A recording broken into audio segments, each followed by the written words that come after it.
It was meant to be a vibrant summer at Anfield. Liverpool invested boldly, brought in talent to match expectations, and hope soared among fans and analysts. Two monumental signings promising to make a difference, Wirtz and Isak. Yet, as the first games of the season unfold, that promise has yet to translate into concrete results. Enter Jamie Carragher, the club icon, raising a finger to suggest that the real turning point this time may lie less with the players and more with how manager Arne Slot handles this mountain of expectations. Carragher, Liverpool's legendary former defender and now one of the most respected analysts in British football, did not hesitate to point the finger directly at the bench, or rather, the technical area. In his view, the responsibility for unravelling this tactical knot does not rest on the players' shoulders, but on Arne Slot's. It's absurd, Carragher declared emphatically during his Sky Sports analysis, that a player like Florian Wirtz, bought for £116 million, is so frequently left out of the starting 11. For him, when a club invests such a colossal sum in a player, especially one with Wirtz's creative talent and tactical maturity, there is simply no room for complacency or hesitation. The manager must find solutions, even if it means completely rethinking the team's structure. And here, Carragher made a comparison that sounded almost like an epic call to action. He suggested that Slot needs to think and act like a Real Madrid manager.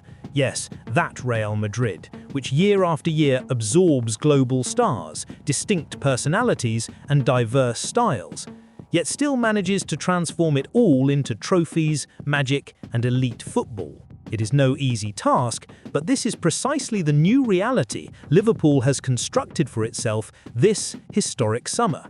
What makes this comparison so intriguing is the fact that for decades, Liverpool operated under a philosophy completely opposite to that of the Merengue club. Under Jurgen Klopp, the club flourished with an approach based on collective identity, physical intensity, youth development, and intelligent signings, not necessarily the most expensive, but those who fitted perfectly into the Klopp system.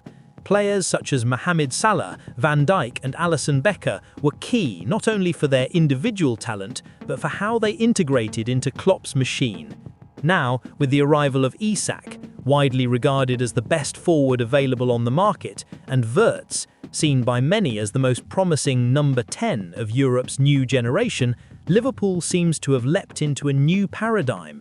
A paradigm that evokes more the luxurious summers of the Santiago Bernabeu than the traditional recruitments of Melwood or Kirkby. And with that comes a question hanging in the air like a dense fog over Anfield.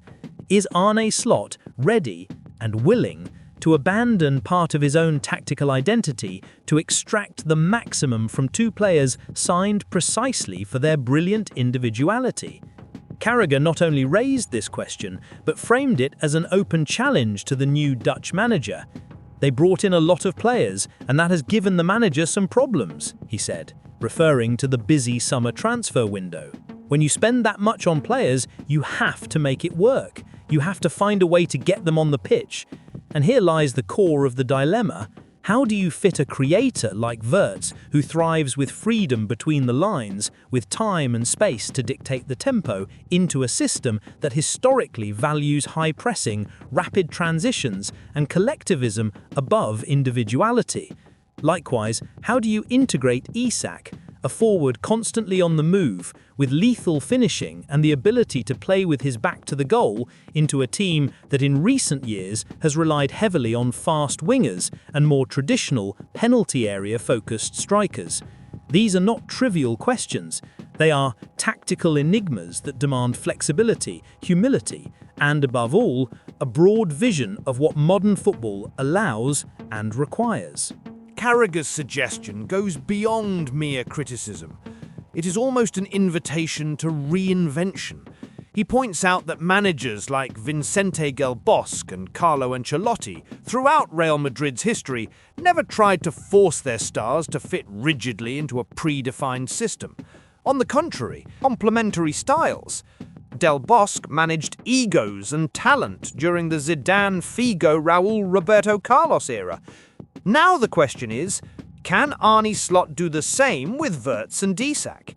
Is he willing to sacrifice part of his tactical vision, perhaps even forego loyal players or systems that worked in the Eredivisie, to build something truly new at Anfield?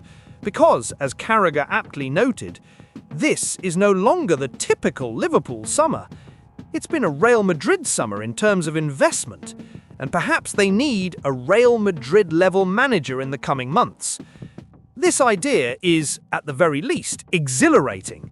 To imagine Liverpool not as a club that shapes players to fit its system, but as a club that shapes its system around its players, represents a profound cultural shift.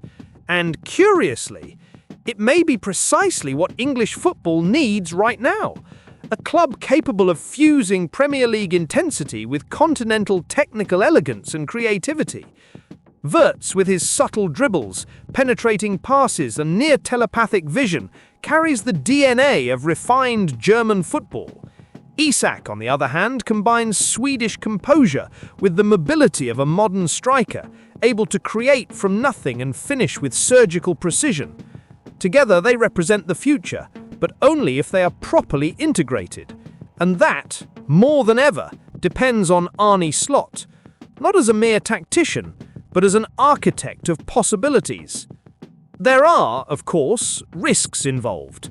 Forcing expensive players into the team simply because of their price can lead to defensive imbalances, loss of collective cohesion, and dressing room frustration.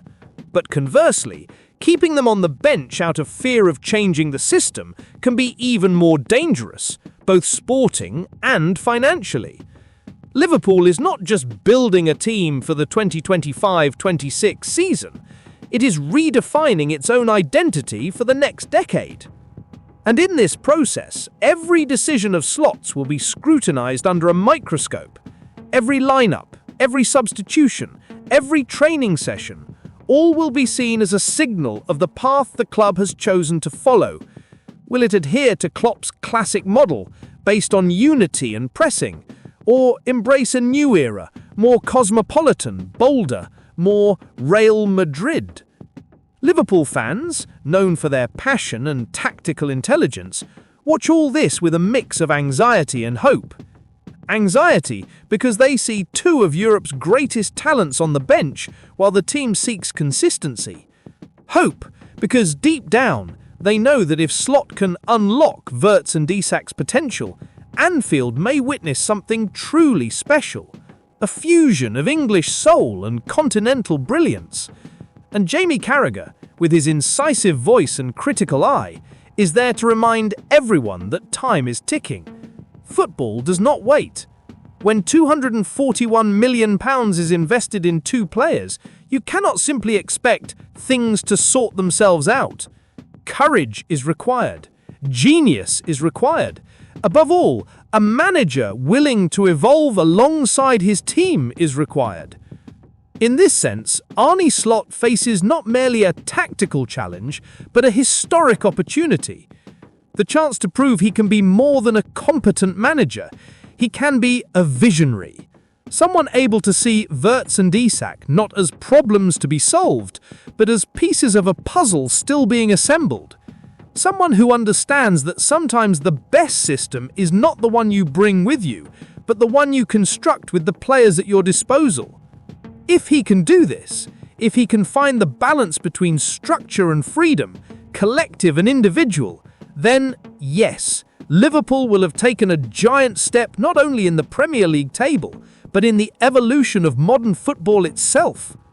And Jamie Carragher, microphone in hand, will be there to applaud, or question if necessary. Because in the end, that is what makes football so fascinating. The constant search for answers amidst uncertainty. And in 2025, Anfield has never been so full of questions.